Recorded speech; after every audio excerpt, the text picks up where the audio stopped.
Почитувани гледачи, добар ден!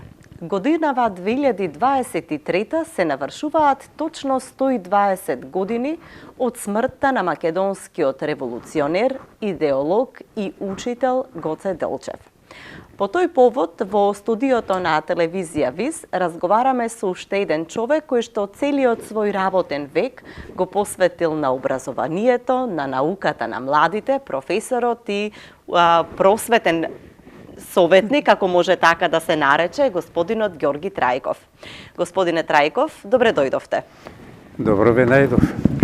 Јас вас ве доживувам како хроничар на важните настани и личности во Струмица и во државата. Дали вие се согласувате со еден таков епитет?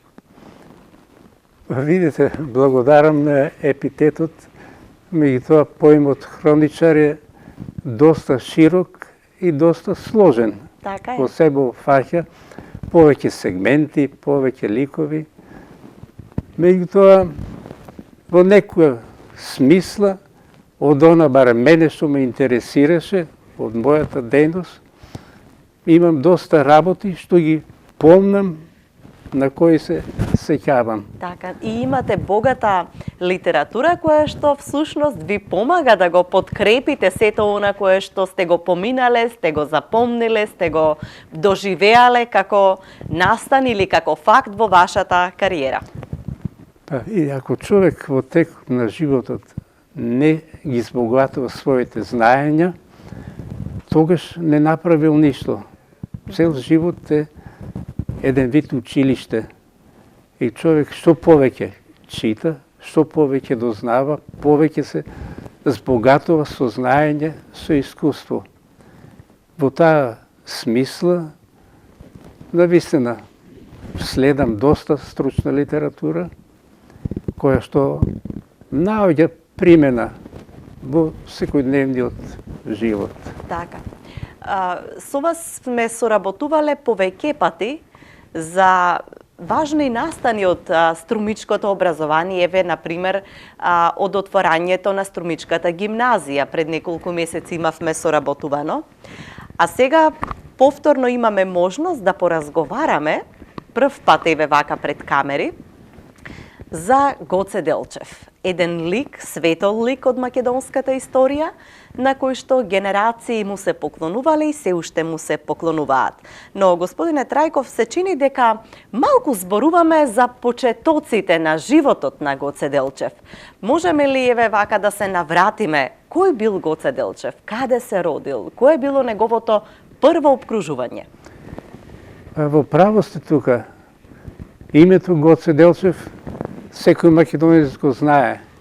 Меѓутоа, неговата животна врвица, животната патека и револуционерна дејност, освен на науката, малку се познати на пошироката јавност. Јас едноставно во ликот на Гоце гледам човек со прогресивни идеи, со напредни идеи, со слободолюбиви идеи, и во таа смисла ме интересира едноставно неговиот живот. Кога прашате од почеток, познато е, нели, дека Гоце Делчев е роден во градот Кукуш на 23 јануари 1872 година. И сега, кога зборуваме за градот Кукуш, во тоа време градот Кукуш навистина представува еден центар на македонската преродба. Само да спомнеме, во градот Кукуш како учители работеле Димитар Миладинов, работел Рајко Жинзифов, работел Кузман Шапкарев. Дури и во песната Тъга за југ од Константин Миладинов, во еден стих вели, да идам Охрид, Струга, Кукуш да видам. Така. Значи го спомнува Кукуш. Така.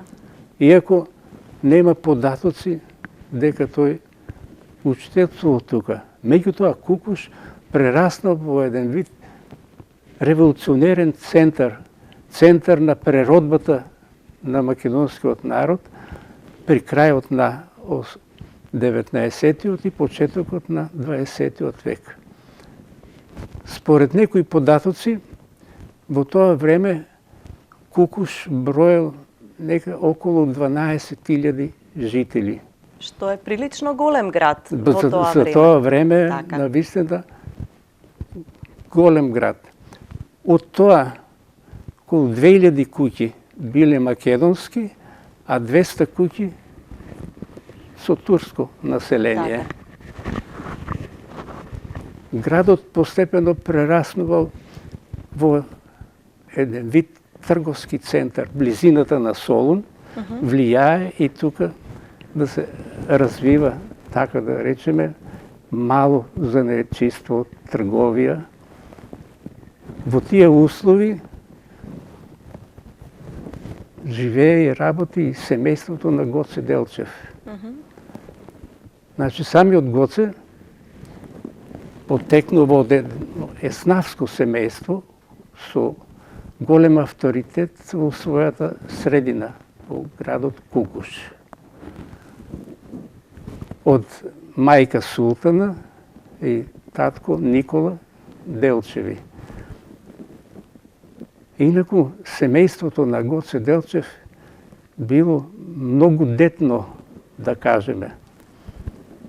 Тие биле 4 браќа и 4 сестри, во некој податок средна дека били и 5 сестри.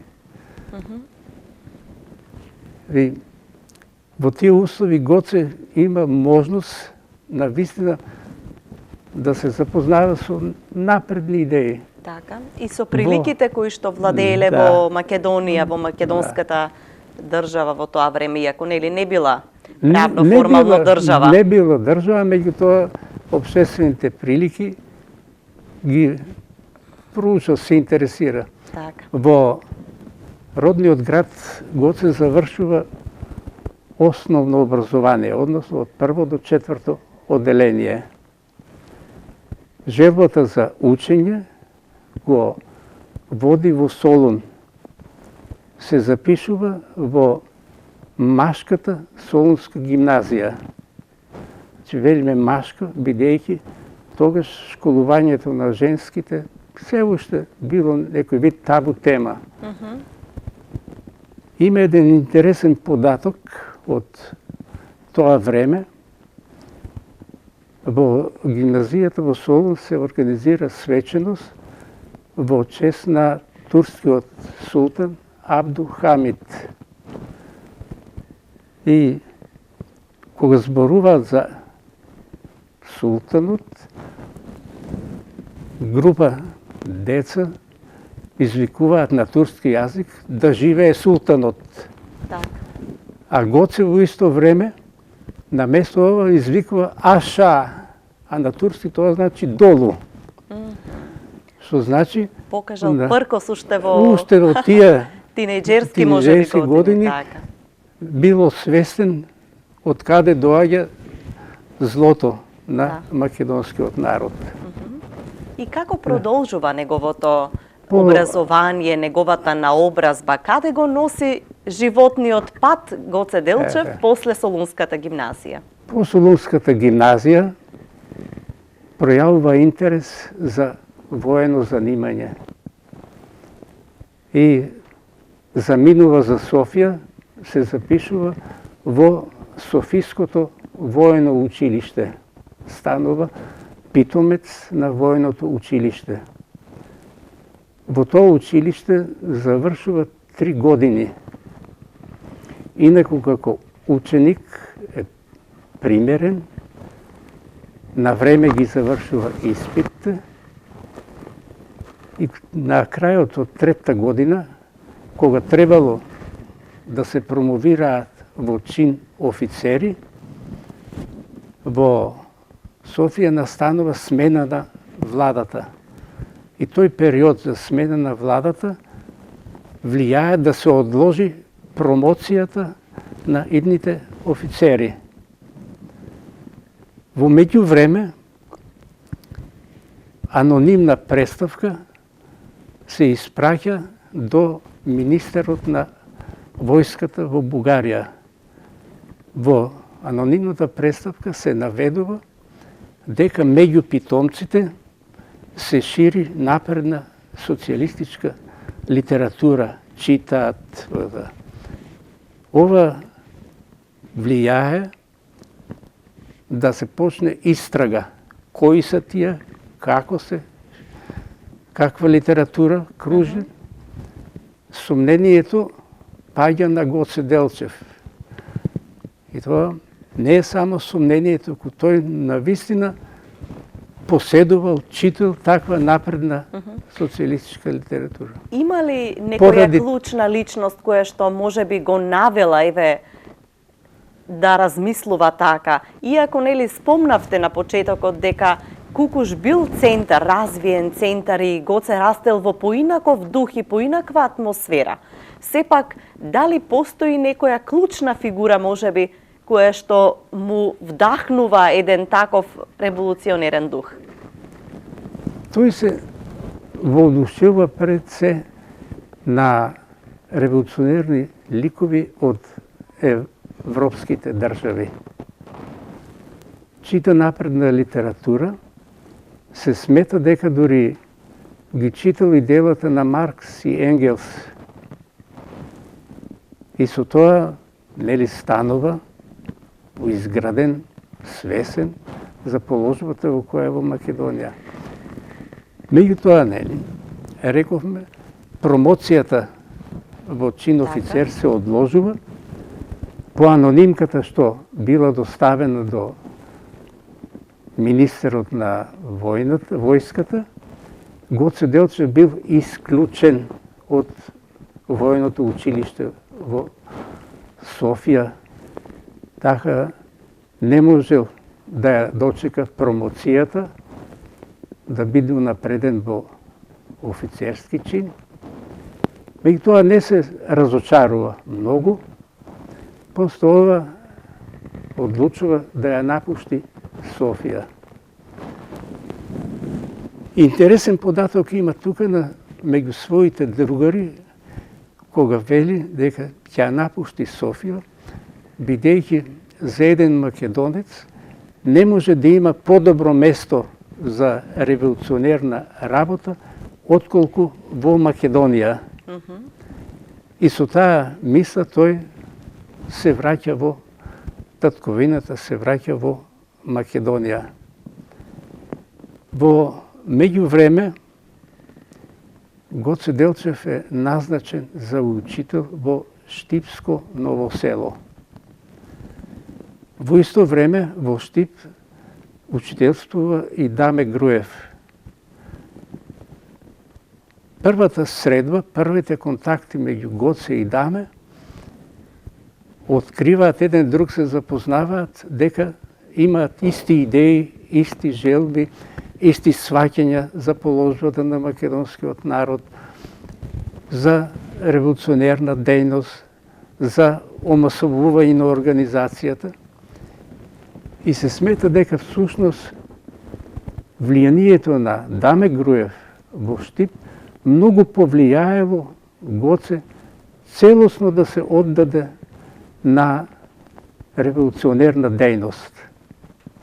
За таа цел ги посетува околните села во Штипско, организира состаноци со населението, со членови на организацијата, со цел да се омасови организацијата, биде што помасовна.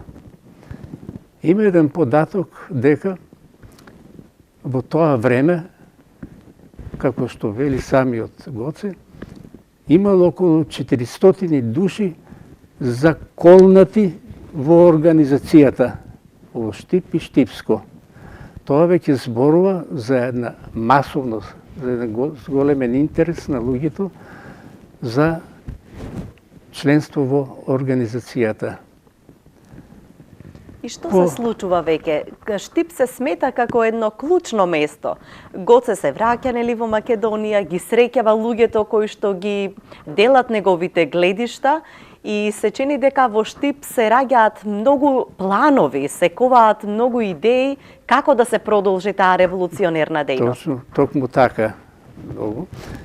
Од Штип веќе почнува да зрачи еден вид слободарска идеја.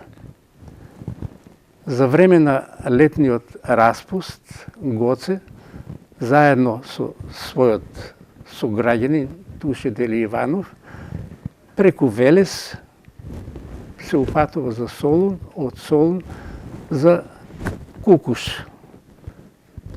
После неколку години првпат се среќава со својата фамилија, со семејството. Навистина тоа било една торжествена средба после толку години да се видат. На враќање од Кукуш за Штип поминува преку Дојран, преку Струмица, Радовиш до Штип. Тука се разбира поминува низ повеќе населени места, држи состаноци со луѓето, ги организира, ги упатува во тоа. По доаѓањето во Штип, како и секој пат, и таму се јавиле, да речеме, кодоши. И Гоце бил наклеветен за нелегална работа. Турските власти го фаќаат, го затворат и го носат во затворот во Куршумли Ан во Скопје. Значи, тоа е првото затворање на Гоце. Меѓутоа, поради немање на доволно докази, а и поради тоа барале од него да даде изјава дека нема да се врати во Штип, туку ќе замине на друго место. Гоце дал такво ветување и наместо во Штип патот го продолжува за Софија.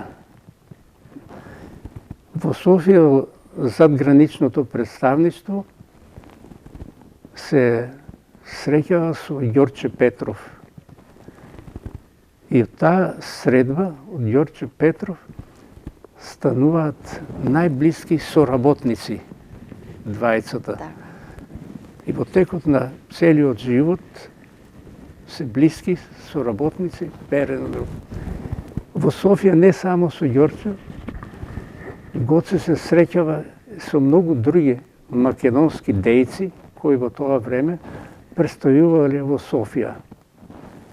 Се среќава и со членовите на дружината Лоза, кои издавале списание под наслов Лоза. И всушност тука наоѓа меѓу своите сонародници широко поле за дејствување, за работа. Има еден податок дека заедно со Ѓорче Петров во Осоговските планини организираат вид импровизирана фабрика за производство на оружје. Во местноста Саблјари, така се вика оваа местност. Меѓутоа, набрзо била откриена оваа работилница. Гоце и Ѓорче се повлекуваат во илегала, да не паднат во рацете на турските власти. Меѓу време, Гоце од задграничното представништво на организацијата е назначен за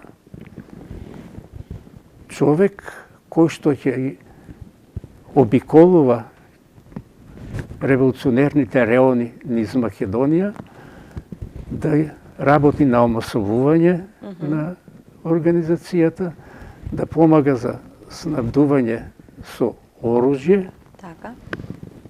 И во тоа успева. Би сакала да ве прекинам.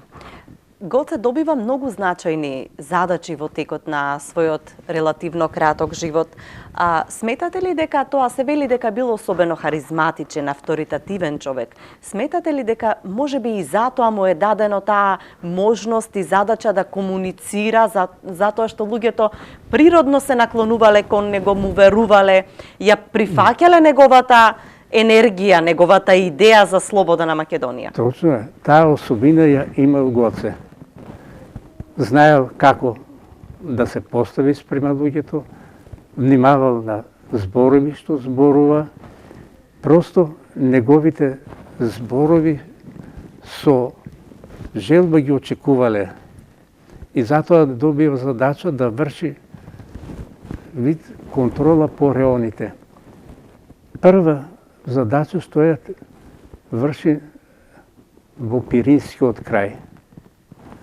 И тука за прв пат се среќава со Јане Сандански. Значи, првата средба на Гоце и Јане е одиграна во Пиринскиот крај. И двајцата сваќаат дека се со исти идеи, со исти намери, со исти желби и дека се борат за исто дело. Така.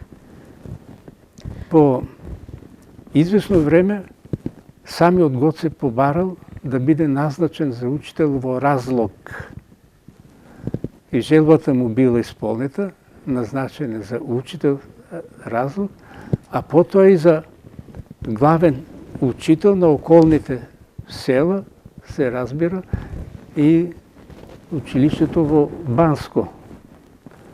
Тоа многу му помогнува на Гоце да се запознае со местното население, да ги запознае со идеите, со намерите на организацијата.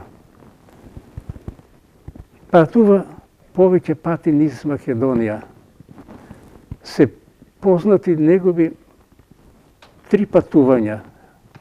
Така ја крстари низ Македонија, секаде организира состаноци, разговори со видни членови на организацијата, со луѓе кои што сакаат да се борат за иста идеја.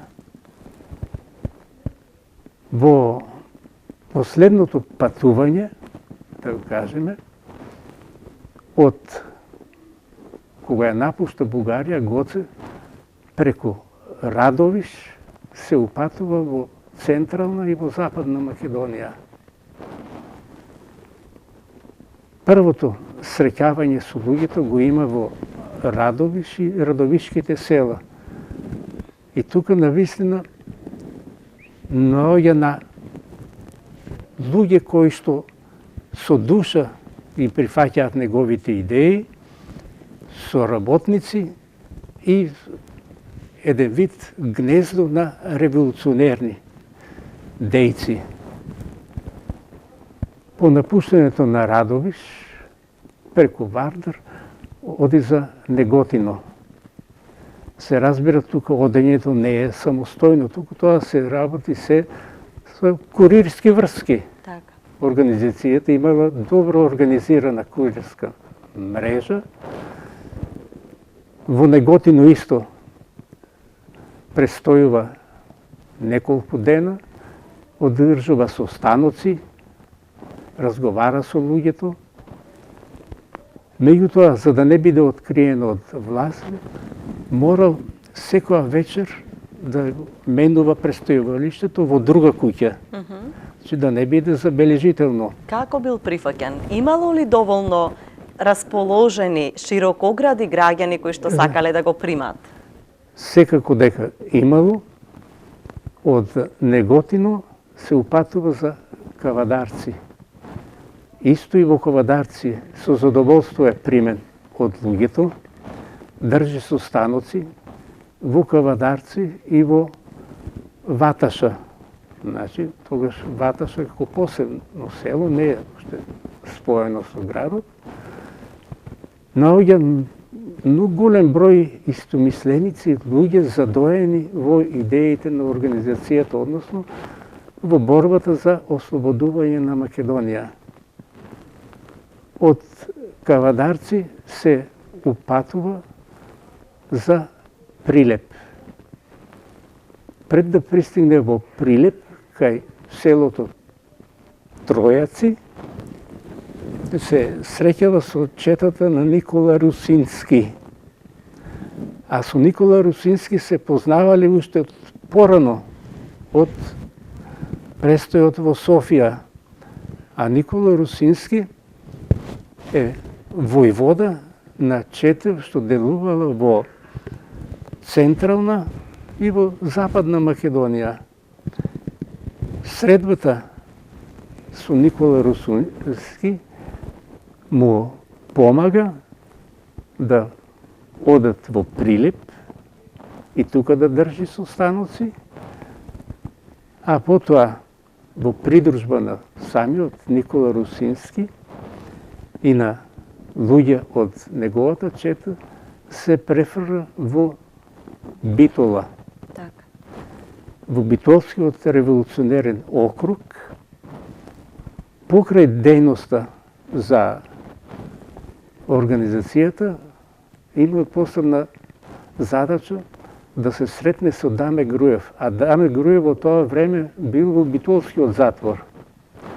Затворен за да ја оствари таа желба, му помагаат луѓето од четата на Ѓорги Сугарев. Значи, луѓето на Ѓорги Сугарев всушност се грижеле за безбедноста на Гоце Делчев за време на престојот во Битола. Има податок дека во Битола се среќава и со војводата Јордан Пиперката. Значи, тие видни луѓе од организацијата, од Битолскиот револуционерен округ, постојано се во придружба на Гоце Делчев.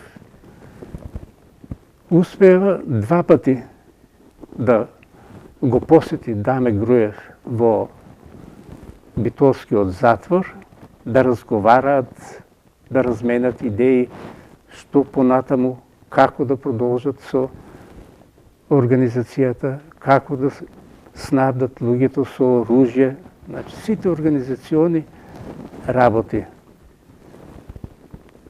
Од престојот во Битола се префрля во Костурско, значи во егејскиот дел на Македонија. Исто и тука. И секаде кај што одел Гоце, имал своја, кажеме, природна дарба да држи пламени говори, што луѓето ги инспирира да ги прифаќаат идеите, да се борат за истата цел за која се бори и Гоце. Од Костурско заминува за Леринско. И тука држи состаноци во повеќе населени места. Меѓутоа, насетуваат дека турските власти веќе му влегуваат во трага. И за да не падне во раците на турските власти, заминува во Воденско. Иста состојба и тука држи. Кога е во Воденско има еден интересен податок. Некој турски големец по име Дервиш Ефенди им вели на луѓето: кажете му на тој јунак Гоце дека сакам да го видам и да му се поклонам, бидејќи сите ние од цар до говедар се изморивме барајќи го, а самиот тој не се уморува. Криејќи се од нас. Да, криејќи се од турските власти. И успешно завршува тука и пак се враќа назад во Софија, за да помогне во задграничната работа на организацијата. Во Софија соработа со Ѓорче Петров, со Никола Малешевски и со други дејци кои во тоа време престојуваат во Софија. Во меѓувреме, Во јануари месец 1902 година Иван Гарванов, инаку врховист, а член на Централниот комитет на организацијата, испраќа циркуларно писмо до неколку револуционерни реони во Македонија да дојдат во Солун да се одржи конгрес и да се донесе одлука за почеток на востанието. На тој така наречен конгрес присуствувале 17 делегати, што значи немало делегати од сите револуционерни окрузи. Зошто било тоа така? Не можеле да се организираат затоа што било тајна мисија на некој начин? Или имало луѓе кои што можеби се смета дека Иван Гарванов сакал да испровоцира предвремено востание. Так. А Гоце не сложил со таа идеја. И кога разбрал за ова одлука на тој конгрес во Битола, од Софија се упатува за Солун. На разделбата со Ѓорче Петров и Никола Малешевски, самиот Ѓорче Петров во неговите спомени вели дека разделбата беше толку трогателна, никог пат Гоце така трогателно, торжествено не се поздравуваше со нас, отколку тогаш, како да беше некое предчувство дека тоа ќе биде наша последна средба, последно видување. Се упатува кон Солун, се разбира преку курирски врски, за да влијае, да разубеди дека не е време за востание, дека народот не е подготвен уште, нема доволно оружје. Сега има еден интересен податок.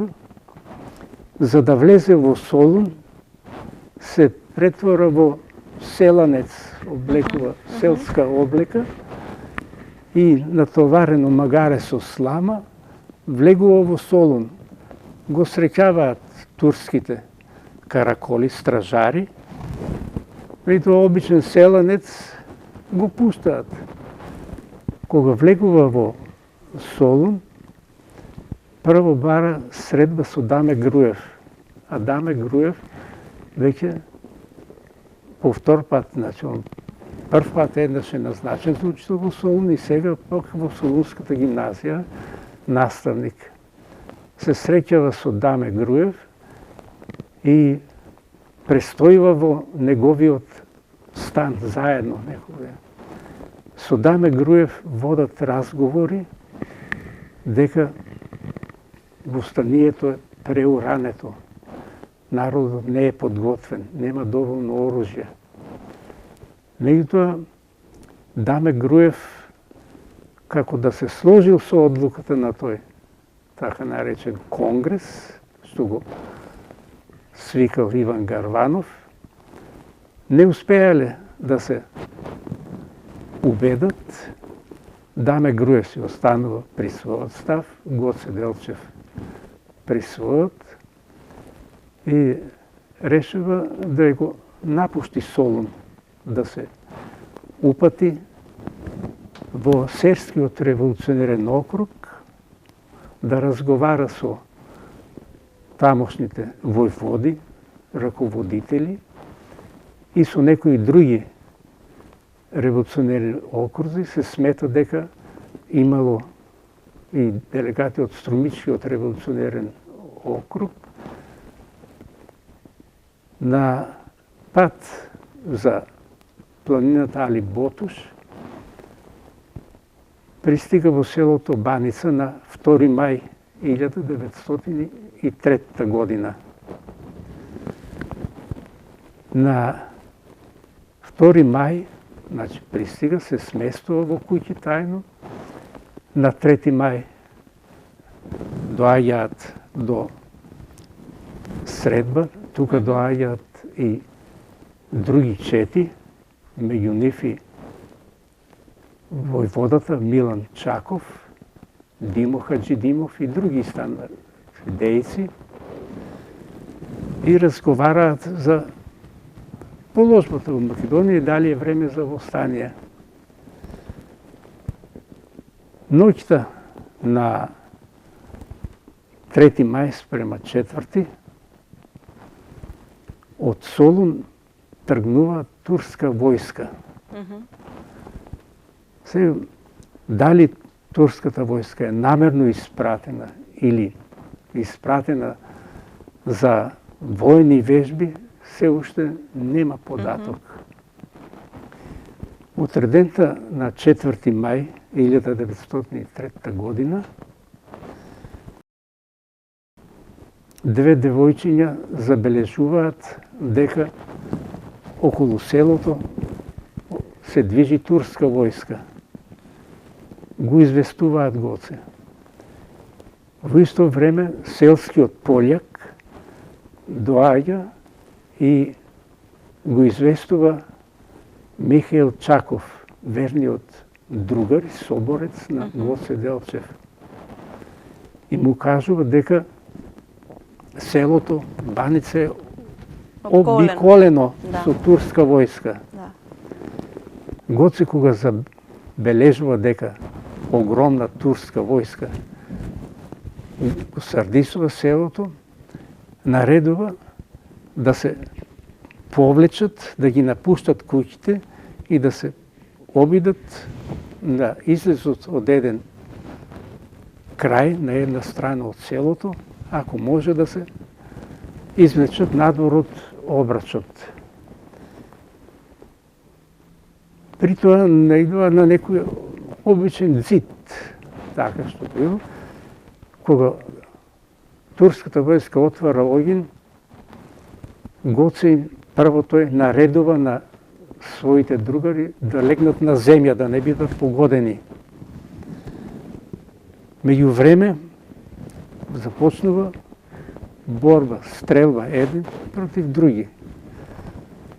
Аскерот против четата на Гоце Делчев. Кога Гоце се обидел да ја наполни повторно пушката, да стави патрони, куршуми, Михаил Чаков, кој што бил до него, му викнува: Гоце, лежи! Меѓутоа, во истиот момент, Гоце е погоден во левата страна од градите. Паѓа на земјата и последните зборови што ги изговара, вика: ах, момци, рана, рана. И тоа се всушност последните зборови што ги изговара Гоце. Значи, паѓа мртов, погоден. За во спомените своји, Димо Хаджидимов вели дека 15 часа го гледале мртвото тело на Гоце. 15 часа турците не смееле да се доближат до него. Но понатаму веќе се знае, Гоце е мртов, неговиот животен пат завршува, но останува неговото дело. Така. Јас сакам сега само да се навратиме на оние моменти кога се спомнува личниот живот на Гоце Делчев. Некаде се спомнува вереница, некаде не. Колку сте среќавале веродостојни дека тој всушност бил верен? Види, ваков податок од литературата што јас имам читано, не сретнав. Так. И не можам да коментирам. Меѓутоа сакав да дополнам во врска со смрт на Гоце. Се уште во науката не е добро изјаснето која е вистинската причина. Дали е навистина предастово прашање или несреќен случај. Неговиот најблизок соработник Пеју Јаворов во своите спомени предпоставува 3 представки. Првата предпоставка е дека Гоце бил предаден. Сомнението и кај Пеју Јаворов и кај Ѓорче Петров смета дека предавството е извршено уште во Солун од страна на Иван Гарванов. Но тоа е се уште предпоставка. Не се знае. Втората верзија е дека го предал некој учител од соседното село. Подоцна овој учител во своите спомени што издава категорички е отфрла таа предпоставка. И третата предпоставка е дека некој обичен селанец го изврши предавството. Што значи, во историската наука, барем досега, се уште не се знае вистинската причина. Така. Што е. Така. Но останува сомнежот со оглед на таа бројна турска го обколува селото. И сега има тука еден интересен факт. Командант на оваа турска војска што го обиколува селото е некој Тефиков. А тој Тефиков истиот е воен питомец во Софиската воена академија заедно со Гоце Делчев. Значи се познавале. Сега, дали намерно е испратен Тефиков, бидејќи го познавал Гоце, или случајно таму се нашол, се уште не е разјаснето. Меѓутоа, како да е, значи, војската под команда на тој Тефиков, некогашен познаник и другар на Гоце од Софија, убиството е извршено. Тефиков имал намера мртвото тело на Гоце да се пренесе во Серес. И тука пред луѓето да го прикажат како воен трофеј. Така. Успех што постигнале. Во меѓувреме од Солун пристига наредба дека телото на Гоце треба да се погребе во селото Баница. А што наредба дојде од повисоко место, мора да се почитува. И така останува телото во Баница. Интересно е тука што цели 20 години Гоце лежи погребан во Баница. Во 1923 година неговиот соборец и верен другар Михаил Чаков организира пренесување на коските од Баница во Софија. Така. Се разбира, тоа пренесување не било легално. Морало по тајни канали да се пренесе, по тајни канали да се отвори гробот, да се земат коските, да се пренесуваат. Но како да е, значи по смртните останки со помош на Михаил Чаков пристигнуваат во Софија. Во Софија задграничниот македонски револуционерен комитет организира погреб на Гоце Делчев. Погребот е и ставени се коските во саркофаг. Така пишува во стручната литература кај Полјански, Христо Андонов Полјански. Сега, тој саркофаг од каков материјал бил направен, нема податок. Меѓутоа, интересно е што на предната страна на саркофагот бил запишан еден вид аманет. Смртните останки на Гоце, како аманет од македонските револуционерни организации, кога тогаш да бидат пренесени во престолнината на Македонија. Така. Значи не се спомнува Скопје, туку вика престолнината. Зошто? Уште Не се знае така. Да, Македонија не е држава. Така. Нема своја престолна, не се знае. Така, бидејќи полека ни истекува времето, јас сакам само уште едно прашање. Вие во вашиот поранешен професионален дел од животот се сретнавте лично со внука на Гоце Делчев. Може ли да ни кажете неколку зборови за таа средба? Па тоа беше некаде во 1981 година. Така. Внуката на Гоце Делчев, Лика Чопоев-Рукова, ќерка на Руша, сестрата на Гоце Делчев,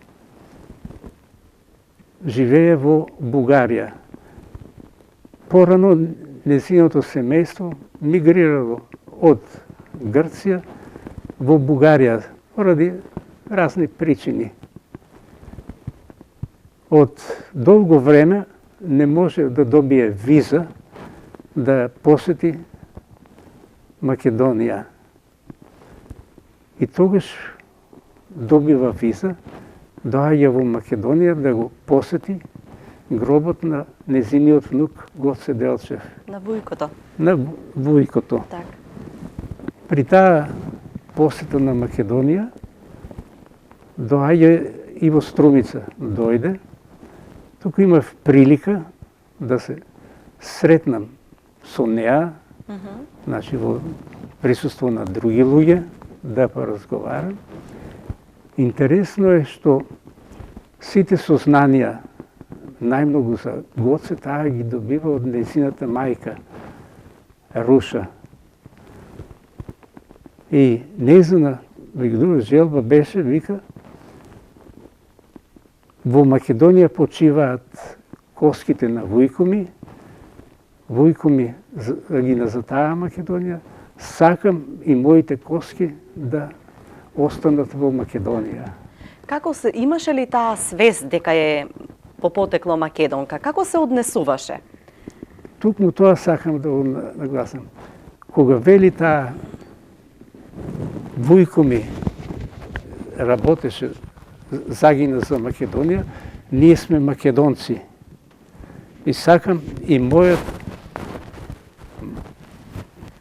последна желба е исто да почивам во Скопје. И набрзо во 1982 година починува во Македонија и е погребана во алејата на великаните на градските гробишта во Скопје. И ден денеска таму е вечното почивалиште. И сега да не остане неизвестно како посмртните останки на Гоце се наоѓаат во Скопје. После Втората светска војна, меѓу Тито и Георги Димитров во Бугарија има блиска соработка. Тогаш доаѓа до признавање на македонското население во Бугарија. Се отвараат училишта на македонски јазик, работи театар на македонски јазик, културно-уметнички друштва на Македонија. Одат учители од Македонија на работа во Пиринска Македонија. Меѓу нив има 6 души од Струмица, ги знаеме по име и презиме кои се, кои што заминуваат на работа на учителствување во Пиринска Македонија.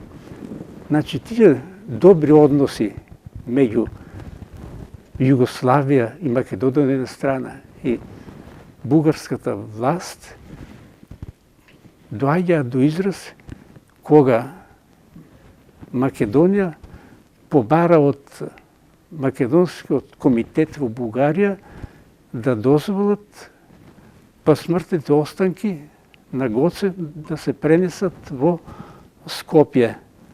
И пред малку што кажем, оној аманет што е врежен на саркофагот тамо. Во согласност со тогашните бугарски власти и со Македонскиот комитет се организира испраќање на посмртните останки.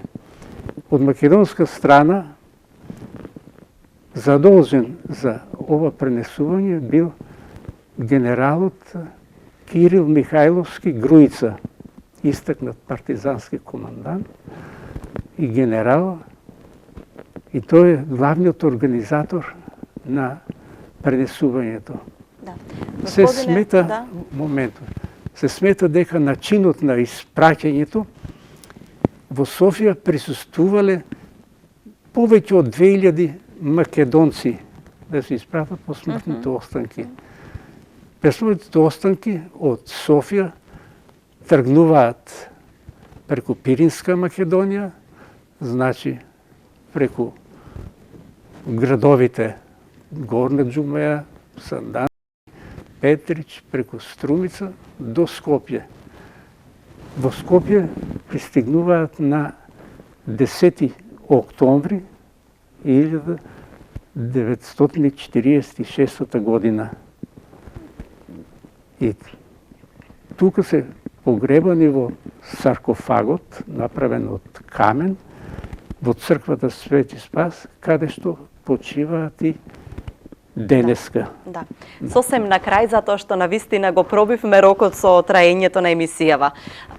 Од свечено испраќање на коските на Гоце, на моштите на Гоце Делчев, од Бугарија до Гоце Делчев, главна тема на раздор помеѓу Македонија и Бугарија во денешно време. А што се случи во меѓувреме? Како Бугарија се освести дека и е важен Гоце Делчев со оглед дека со свеченост е испратено остатоците од неговото тело? Тоа ќе остане енигма за долго време. Отслушаме дека Гоце се изјаснил за бугарин. Во литературата што јас ја имам, што сум ја прочитал, таков податок не сретнав. И затоа не можам да коментирам дали е така или не е така. Но во секој случај, добрите меѓудржавни односи во тоа време помогнале да посмртните останки да бидат префрлени во Македонија. И од самите изјави на Гоце, кога вели зарем за еден македонец има подобро место за револуционерна работа отколку во Македонија. Има и една друга мисла на Гоце. Вели секој оној што мисли дека Македонија ќе припои кон Бугарија или кон Грција, може да биде добар бугарин или добар грк, но не може да биде добар македонец. Така. Значи, оваа негова мисла, негов исказ, многу зборува за неговата национална определба. Така. Ви благодарам многу за ова исцрпно и темелно излагање. Се надевам дека успеавме на дел од нашите гледачи да им разјасниме кој бил Гоце и како течел и завршил неговиот живот и се разбира кои се причините пред се последните зборови и аманетот на Гоце лично каде да почива неговото тело.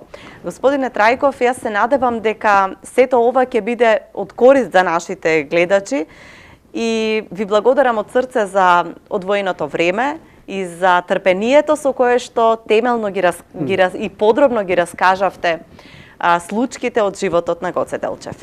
Видите, да се зборува за Гоце, има многу што да се зборува.